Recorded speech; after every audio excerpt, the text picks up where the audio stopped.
Hello everyone, welcome back to the channel.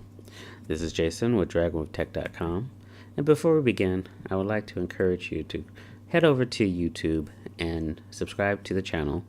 It could be found under Dragon with Tech. Feel free to like, comment, share any videos that you may enjoy.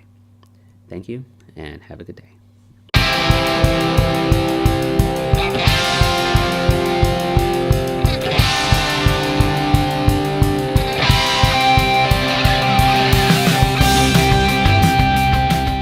In today's video, we will be discussing Know Your Customer, or KYC policies. Recently, Eric Voorhees, the CEO of Shapeshift.io, came on the Naomi Brockwell show to discuss the 10th anniversary of Bitcoin. In the opening minutes of the program, they briefly discussed KYC.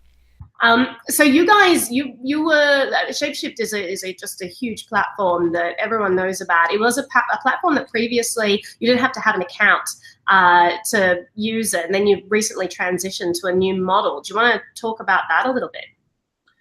Yeah, so one of the things that we got famous for early on was not having accounts at all. So basically users could just arrive on the website and use it without ever signing up, no email, nothing. And it's a model that basically crypto allows, which can't really be done at all without crypto. And so it was really cool for that reason. We've since, just about a month ago, changed that model to require accounts, and we have to do KYC on users now, which means know your customer, which is a Orwellian construct to basically enlist private companies to do government surveillance for the government. That's pretty endemic in all financial companies around the world at this point. I have a lot of problems with it, which we don't need to get into at this point, but as of now, someone using Shapeshift has to go through and have an account. So what is KYC? According to the Wikipedia entry, KYC is the process of a business verifying the identity of its clients and assessing potential risk of illegal intentions for the business relationship.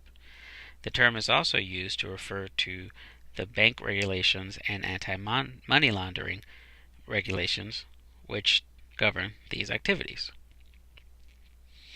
Know Your Customer processes are also employed by companies of all sizes for the purpose of ensuring their proposed agents, consultants, or distributors are anti-bribery compliant. Banks, issuers, and export creditors are increasingly demanding that customers provide detailed anti-corruption due diligence information.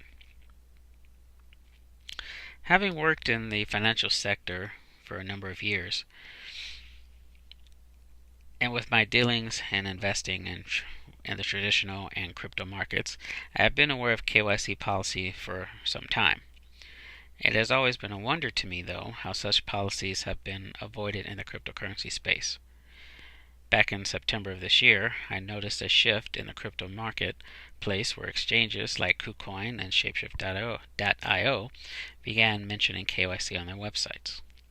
To begin with, these policies were optional and could be ignored, but as of this writing, or video, Shapeshift.io has made KYC a part of its platform, and users need to sign into an account in order to use the service.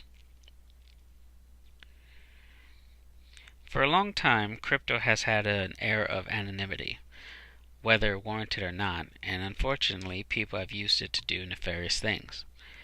What KYC does to protect the exchanges is it tries to deter bad actors from using their services to try and exchange one currency for another, and in effect disappearing. You don't need an exchange to send Bitcoin from one wallet to another, so the only reason why you would send Bitcoin to an exchange is to change it into another coin or token.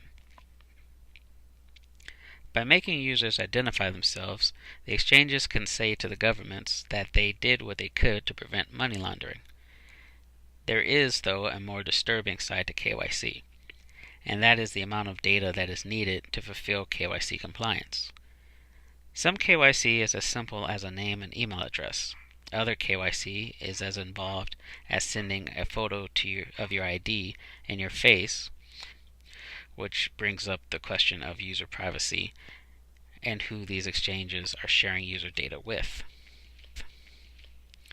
I'm going to link the full Naomi Brockwell Eric Voorhees interview in the description below, as well as a link to the full Wikipedia article for you to read. If you enjoy this video, please like, share, and subscribe. Everyone, take care. This is Jason, DragonWolfTech.com.